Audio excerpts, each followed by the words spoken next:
Fala pessoal, no dia 18 de dezembro do ano de 2023, o Papa Francisco emitiu um documento que permite padres abençoarem casais homoafetivos. Uns dizem que isso é um avanço e que a Igreja vai aceitar o casamento homoafetivo no futuro próximo. Outros dizem que o documento não é nada demais, pois a doutrina não muda. Além disso, ele é só uma migalha humilhante dada aos homossexuais e que eles não deveriam se submeter a isso. Afinal, quem está certo nessa história? Quais os significados e o alcance dessa atitude da Igreja Católica em termos civilizacionais e teológicos?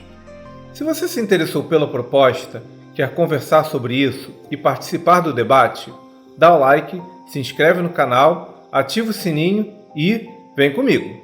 Este é o canal Agora Gay, um espaço onde discutimos filosofia, religião, política e cultura sob o ponto de vista gay. O assunto do casamento homoafetivo, à luz das religiões, principalmente de uma instituição milenar como a Igreja Católica, é complexo e tem muitas facetas de análise. Então, como diria Jack, o Estripador, vamos por partes.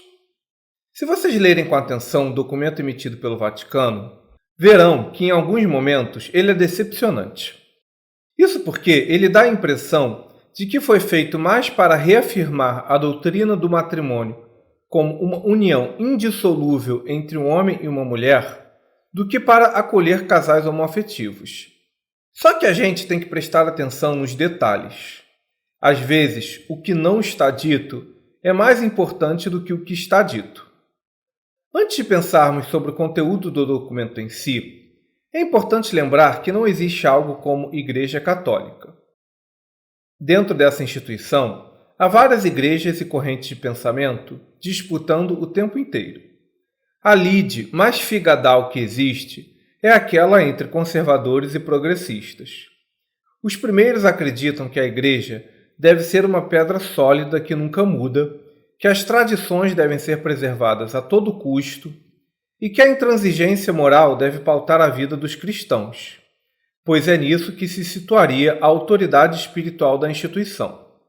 Já os progressistas entendem que a Igreja é um organismo vivo, que vai se modificando e se adaptando aos novos tempos. Os conservadores acusam os progressistas de fazer a Igreja perder sua essência e de jogá-la num mundo de relativismo. Afinal, por que mudar o que está dando certo por séculos? Bem, eu poderia perguntar se a Igreja tem realmente dado certo, mas isso é uma outra discussão. Também os conservadores alegam que a Igreja nunca muda, mas isso é historicamente falso. A Igreja Católica já permitiu a escravidão e hoje a proíbe. Ela já proibiu a usura, ou seja, os juros, e hoje permite. Ela já incentivou o ódio aos judeus e hoje proíbe. No seu início, a Igreja permitia os padres se casarem, mas hoje proíbe. Aliás, já houve uma espécie de união homoafetiva na Igreja primitiva, chamada de ritual de adelphopoiesis. Então assim, a ideia de uma instituição que nunca muda não é verdadeira. Contudo, esse não é o tema deste podcast. Seja como for, o que é importante para nós é entendermos que o Papa é uma figura imersa em disputas políticas internas. E os conservadores têm uma arma apontada para a cabeça dele. E é aí que mora o problema e de onde começaremos a nossa leitura do documento. Afinal, o que significa fiducia supplicans, que autoriza a Igreja a abençoar casais homoafetivos? Para entendermos o que isso representa, antes, é preciso lembrar que muitos homossexuais pensam que o mundo gira em torno da aceitação da homossexualidade. Eles ficam tão imersos no seu lugar de fala que, às vezes, sua fala fica fora do lugar. Ficam reclamando que a Igreja ainda acha que a homossexualidade é um pecado e que isso não mudou. Mas uma coisa que poucos LGBTs percebem é que a coisa vai além da vida deles e da homossexualidade em si. Na verdade, por mais incrível que pareça, essa discussão gira em torno da heterossexualidade e dos heterossexuais. Para a Igreja Católica, não é somente a homossexualidade que é um pecado. O heterossexualismo fora do casamento também o é. E não é só isso. para a doutrina oficial católica, a heterossexualidade só pode ser praticada dentro do casamento e com fins reprodutivos, ou seja, sexo anal e oral estão fora. Nem masturbação é permitida e, por conseguinte, a pornografia. Isso tudo significa que se o Papa declarasse que a homossexualidade não é mais um pecado e ainda mantivesse as proibições sexuais para os heterossexuais, o resultado seria um só. Os homossexuais teriam direito ao livre prazer sexual, enquanto os heterossexuais teriam que viver uma vida cheia de privações. Ora, isso iria gerar tantas injustiças que levaria a reclamações e revoltas de todos os lados. Por que os homossexuais teriam direito a uma liberdade que os heterossexuais não têm? Por outro lado, se o Papa declarasse que o heterossexualismo fora do casamento não é um pecado, como fica séculos de doutrina que normatiza a relação entre homens e mulheres? Consegue entender o quanto é complicado? Bem, para resolver esse problema, alguns podem argumentar que o Papa deveria aplicar aos casais homoafetivos as mesmas regras usadas para os heterossexuais. Neste caso, a homossexualidade deveria ser praticada num casamento indissolúvel. Só que aí tem outro problema. Será que os homossexuais realmente querem viver essa regra? Será que eles querem não se masturbar, se casar virgem, não praticar sexo fora do casamento e viver uma união indissolúvel para o resto da vida com uma única pessoa? Muita gente pode dizer que sim, mas eu tenho dúvidas sobre isso, tá? Por mais lindo que seja esse sistema de valores na teoria, na prática, essas crenças sempre trouxeram muito sofrimento para a vida dos heterossexuais. Primeiro porque ele é castrador. Muitos heterossexuais são pessoas que não aproveitam sua sexualidade de forma plena em nome deste ideal de virgindade e sexo apenas dentro do casamento. Ou quando fazem cheio de culpa e dor. Inclusive, muito da homofobia não vem de desejos homossexuais reprimidos, mas sim de uma heterossexualidade castrada. As pessoas têm raiva da liberdade sexual que os gays têm e elas não têm. Segundo que a ideia de que casamento é ou deve ser indissolúvel, na prática, faz as pessoas, principalmente as mulheres, se submeterem a todo tipo de relações tóxicas, abusivas e infelizes. Eu vou deixar na descrição um artigo da BBC sobre mulheres que foram obrigadas a viver um relacionamento violento por causa desse dogma da indissolubilidade do casamento. A própria pastora Flor de Lis diz que foi obrigada a matar o marido porque não podia se separar, e isso iria envergonhar o nome de Deus. Ou seja, se divorciar não pode, mas mandar matar, tá tudo bem. Isso é para vocês verem quanto essa crença de indissolubilidade do casamento gera situações de gente hipócrita, infeliz, violenta e sem caráter. Casamento pro resto da vida é lindo, mas a vida real deve ser mediada por alguma racionalidade e pelo bom senso das situações de vida, que sempre são muito plurais. Você se submeter a violências e humilhações apenas porque Deus quer é uma crença cruel. Será que os homossexuais querem isso para eles? Até aqui, o que quis mostrar a vocês é que a situação toda envolve muitas outras questões que vão além de considerar a homossexualidade um pecado. Não tem como mexer nessa questão sem olhar para a heterossexualidade. Mesmo que se diga que uma sexualidade consentida entre adultos não deveria ser um pecado, qual é o limite disso? Suruba tá valendo? Um casal católico pode fazer homenagem a Troá? BDSM está de acordo com o ideal de vida cristã? Poligamia pode? Mas aí qual é o limite de cônjuges que uma pessoa pode ou deve ter? Um homem ter amante, desde que consentido, é legítimo? É correto um homem abandonar sua esposa depois de décadas de casamento e trocá-la por uma mulher mais nova em nome de suas paixões sexuais?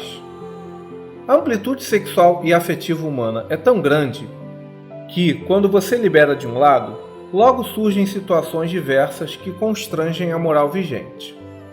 É possível criticar a própria ideia de uma moralidade no campo da sexualidade e do afeto. Mas isso é contrário à proposta da Bíblia como uma mensagem inspirada por Deus para o bem viver humano. As coisas são tão complexas que resumir o matrimônio à união indissolúvel entre um homem e uma mulher é o denominador comum que se chegou depois de séculos de experiências humanas no campo do casamento, sexualidade e afeto. Então, assim, diante de toda essa complexidade que envolve a homo- e a heterossexualidade, o fato do Papa permitir abençoar casais homoafetivos, na minha opinião, parece algo incrível e espirituoso, um verdadeiro avanço. E aí entra um contexto social maior. No mundo euro-americano, o catolicismo tem sofrido a concorrência do ateísmo, dos jovens que abandonam a religião, das seitas neopentecostais e, em especial na Europa, do islamismo. Com relação aos ateus e os sem religião, muita gente está cansada de fanatismo religioso. Além disso, pouquíssimos heterossexuais hoje em dia se casam virgens, não consomem pornografia ou não fazem sexo sem serem casados. Isso significa que os valores que a Igreja irradia praticamente não fazem sentido para o mundo moderno. Aqui, é importante notar que o Papa não permitiu bênçãos apenas aos casais homoafetivos, mas também aos casais que vivem em uniões estáveis ou divorciados. Isso é um importante sinal de adaptação da Igreja, ainda que à sua maneira, ao modo de vida contemporâneo, onde regras morais criadas no mundo medieval, com aquele sistema de produção, pouco fazem sentido. Dá-se um pequeno passo para frente, mas sem perder sua essência. E aí tem a outra parte de todo este processo. Quando a Igreja permite bênçãos aos casais homoafetivos, isso cria um enorme constrangimento para evangélicos, muçulmanos e as outras religiões.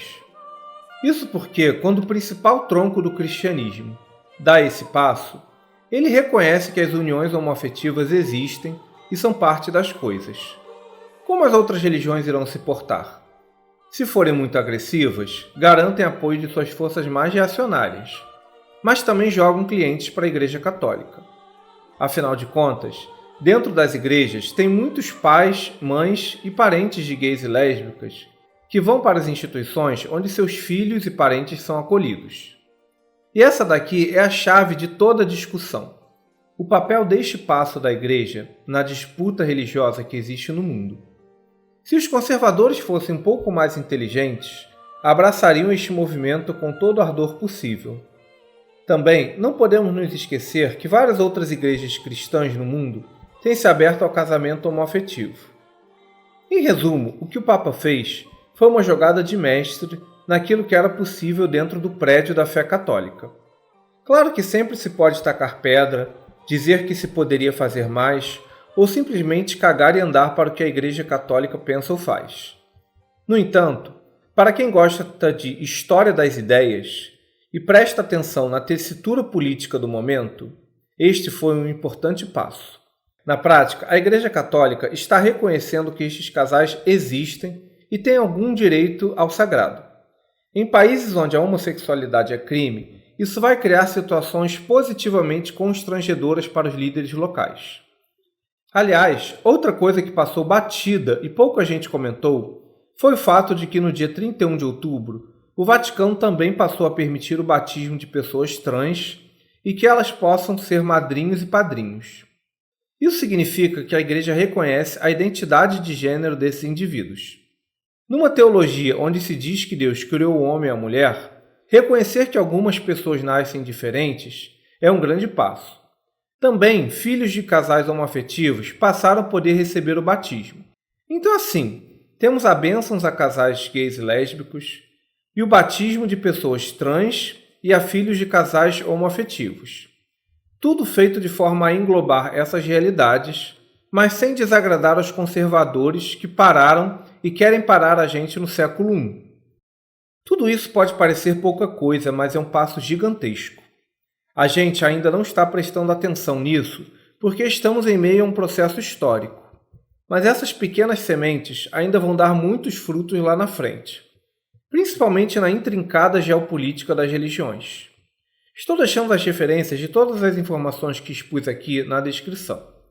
Por fim, toda mudança é politicamente difícil numa instituição que se diz infalível.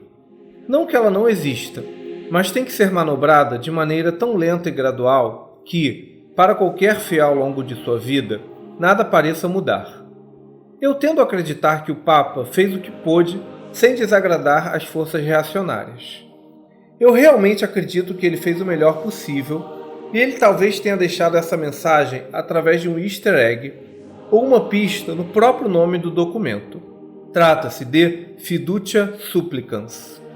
Se você não sabe latim, dá uma olhada no tradutor do Google o que isso significa e reflita sobre essa mensagem.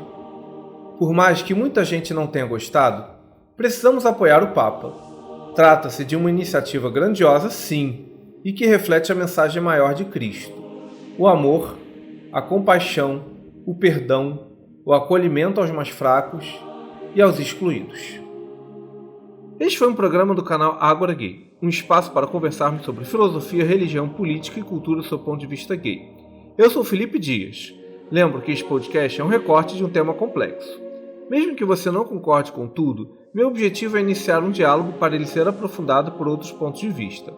Deixe nos comentários o que você pensa sobre essa discussão, sugestões e críticas construtivas. Também os convido a ver os vídeos mais antigos do canal e a seguir a gente nas redes sociais, cujos links estão na descrição. Lembrando que o Ágora Gay é um espaço dedicado à conversa e aos argumentos e não às ofensas. Até a próxima, pessoal. Valeu!